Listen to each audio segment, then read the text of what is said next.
Now let's talk about last week's budget. Some critics said that it didn't do enough to move us into a greener future. Now, among the critics, the industrialist and the founder of Ecotricity, Dale Vince, who's relaunching his book Manifesto.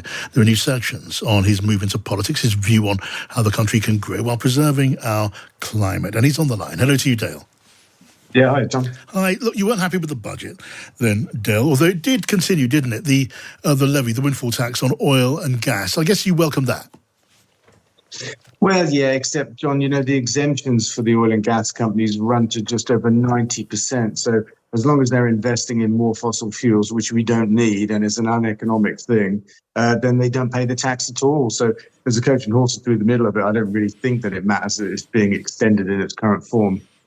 Right. Now, what about then the Labour Party? You are still, I presume, supporting the Labour Party unless you tell me they've changed their mind. I mean, they have, haven't they, ditched that massive promise of £28 billion in green investment a year in the course of the last Parliament. That's just gone out of the window. What did that do to you and your support for Labour?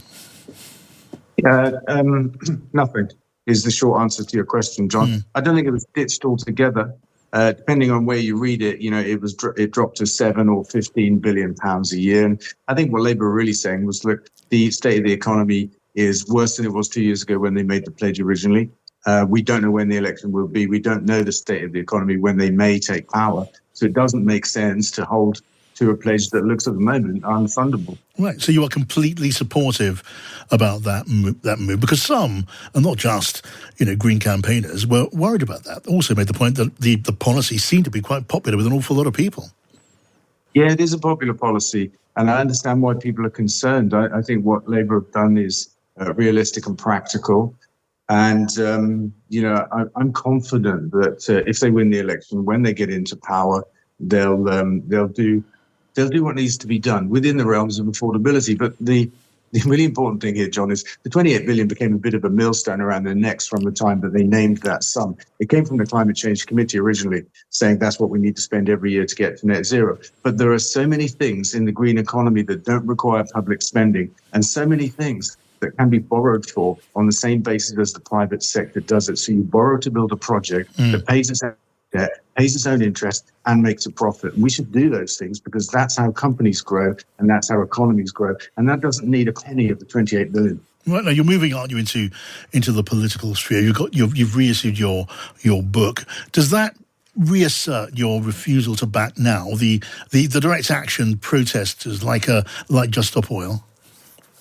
Well, what it does, John, is really explain the decision. It was last summer, which I like to think of as the summer of Just Stop Oil.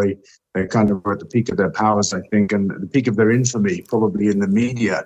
And it was clear at that time, late summer, that Rishi Sunak not only was not listening to the protests about the futility, the recklessness of drilling for more oil, something that the United Nations called moral and economic madness. He wasn't just not listening to that. He was doubling down to benefit from this kind of new anti-green agenda that he thought he could find some votes in. So he declared more drilling, not less drilling in the North Sea. And so it seemed obvious to me that we couldn't stop oil through protest. We could only do it through the ballot box. There is an election coming. If we just stop the Tories at the ballot box, we can stop oil.